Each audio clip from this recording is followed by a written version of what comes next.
मेरे परम मित्र और इंडोनेशिया के लोकप्रिय राष्ट्रपति प्रबोवो जी, उनके साथ यहाँ आए हुए मंत्रिपरिषद के सभी वरिष्ठ साथी, इंडोनेशिया के और भारत के मेरे भाई और बहनों, ये मेरा सद्भाग्य है। कहीं न कहीं मुझे शिव जी के साथ जुड़ने का अवसर मिल ही जाता है। मेरा जन्म वडनगर में हुआ। हाटकेश्वर महादेव एक बहुत बड़ा तीर्थ क्षेत्र है।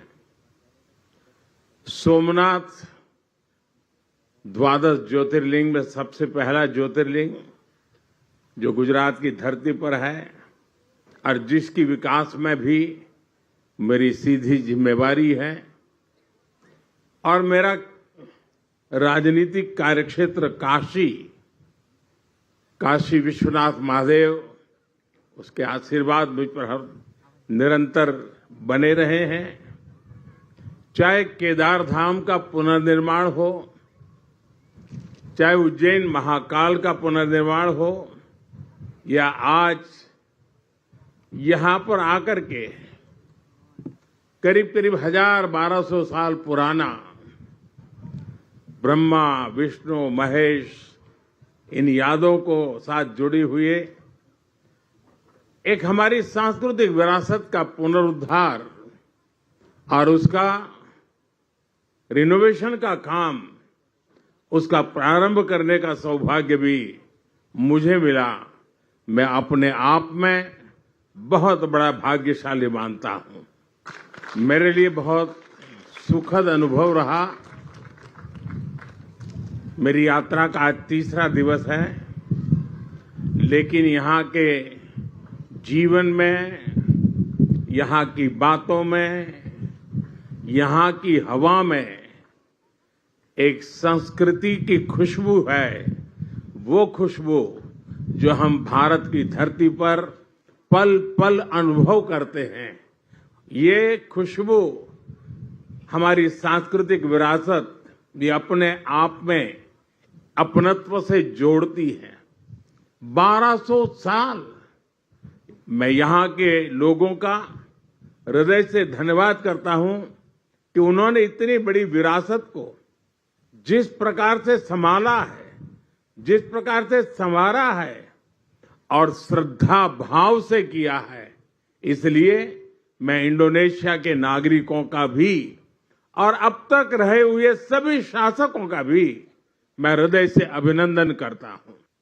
अगर मैं लासा में कैलाश मानसरोवर की यात्रा करता हूं और आज मैं इंडोनेशिया के इस पवित्र टेम्पल में आता हूं, मैं देख रहा था एक ही गुंज महामृत्युंजय जाप यहां हो रहा था। ओम नमः शिवाय का उच्चारण हर कोई कर रहा था। यह अपने आप में हृदय को स्पर्श करने वाला था।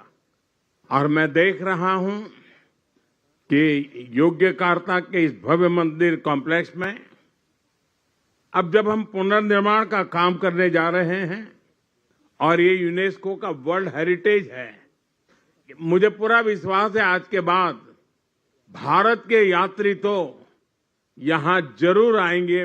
दुनिया के दूर दूर क्षेत्रों में कहीं पर भी जाएं, हमें कहीं न कहीं भारत की सांस्कृतिक विरासत के दर्शन होते हैं।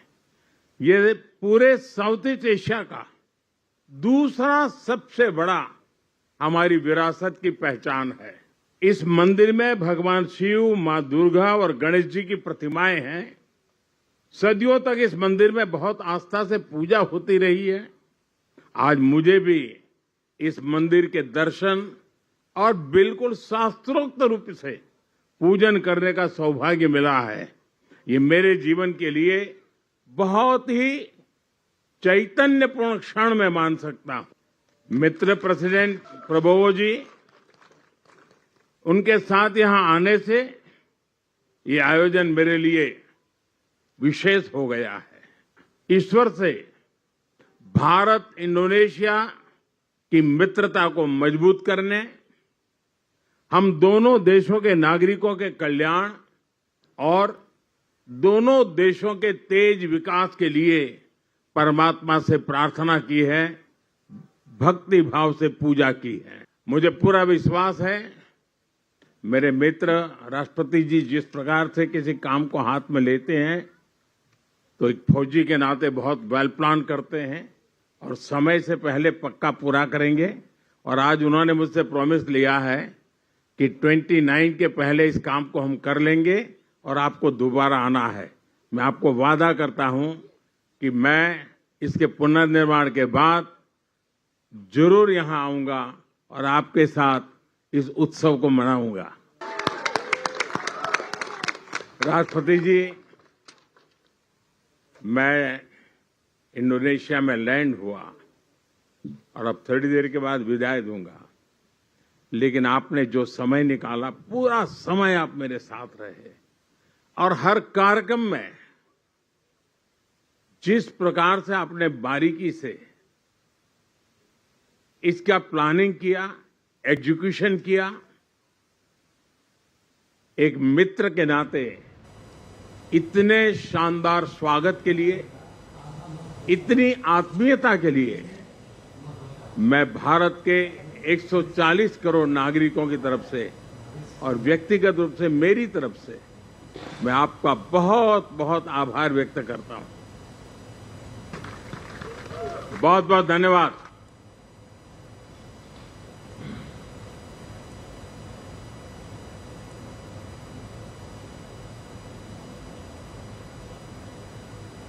तो मंदिर परिसर में प्रधानमंत्री नरेंद्र मोदी ने अपना वक्तव्य दिया और ये की जो बड़ी बातें हैं वो आपके साथ हम साझा कर लेते हैं। क्या कुछ कहा प्रधानमंत्री नरेंद्र मोदी ने? उन्होंने कहा कि मुझे यहाँ